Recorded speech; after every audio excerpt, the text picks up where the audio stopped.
Let's talk about contracting as a cadet. As you approach your third year in ROTC, you're going to have to sign a contract with the Army before you can continue in the program. However, you can sign your contract during your first year. The sooner you sign it, the better. Once you sign that Army obligation to serve as an officer for a certain amount of years after graduating and commissioning, your ROTC program can then send you to Army schools. As long as your contract is not signed, you are going to be somewhat limited in what you can do as a cadet. Let's look at the first 5 steps you need to take during this process. First, you're going to need to submit documents required by your ROTC instructors. Then you'll need to pass your DODMERB medical examination. Then you'll sign your contract. In addition to signing your contract, you may apply for a ROTC scholarship if you don't have one already. Then you'll get your security clearance. And finally, you can get your CAC. A CAC is a military ID and it stands for Common Access Card. Let's talk about step 1, submitting your documents. There is someone in your program who needs to receive some documents for you before they can begin the contracting process. At my program, I submitted these documents to my ROTC recruiter. I actually had to approach him and ask him for the documents that I needed. He gave them to me and I filled them out. There are going to be somewhere between 10 to 15 documents. These could include a dental memorandum, a DD93, a W4, your SGR life form, etc. So it's on you to get with your cadre at your program and get the process started. Don't expect someone to do this for you. Next, let's look at the DODMERB process. This includes 2 medical exams. One is an eye examination and the other is a physical that will be conducted with a medical professional. Your file is going to be reviewed, you're going to be asked some questions, and the medical professional will determine if you are fit to proceed or not. If you have any type of condition that will require a waiver, understand that it will take months to get a waiver completed. At times, you may not even get a waiver at all. The general rule of thumb is that if you think you have a condition that might require a waiver, but there is no official documentation recording that condition, don't mention it. Don't shoot yourself in the foot by mentioning something that has not officially been recorded. And then you have to wait months for a waiver.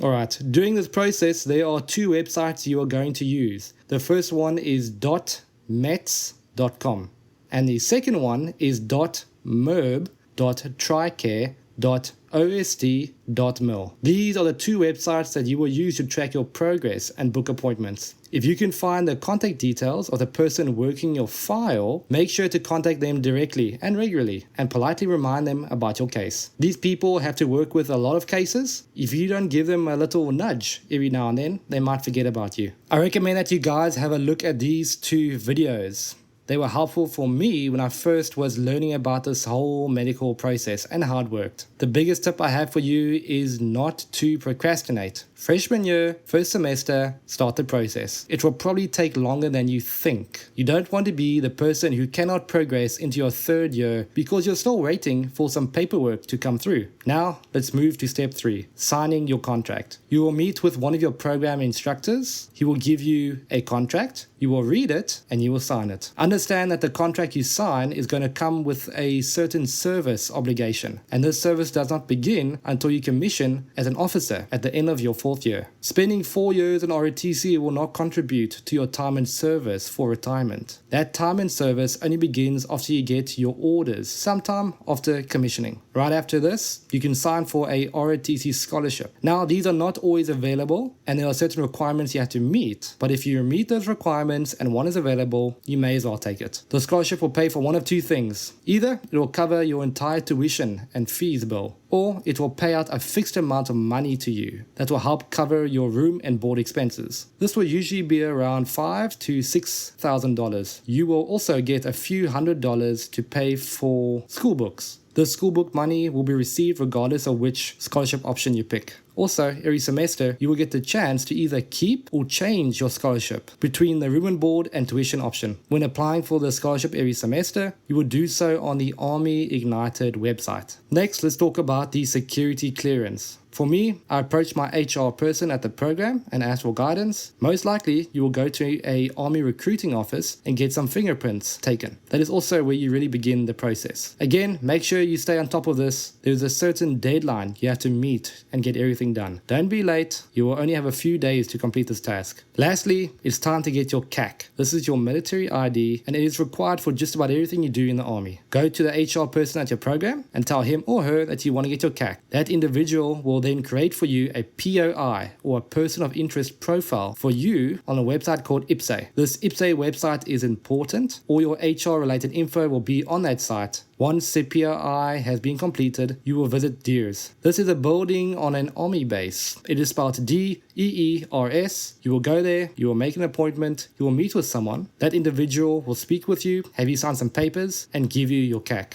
Understand that the people at DEERS cannot do anything. They cannot give you your CAC until that POI has been created. Make sure you stay on top of this process. Alright, that's it for this video, guys. Thank you for watching. I hope it was helpful. Make sure you stay tuned for more content. Cheers.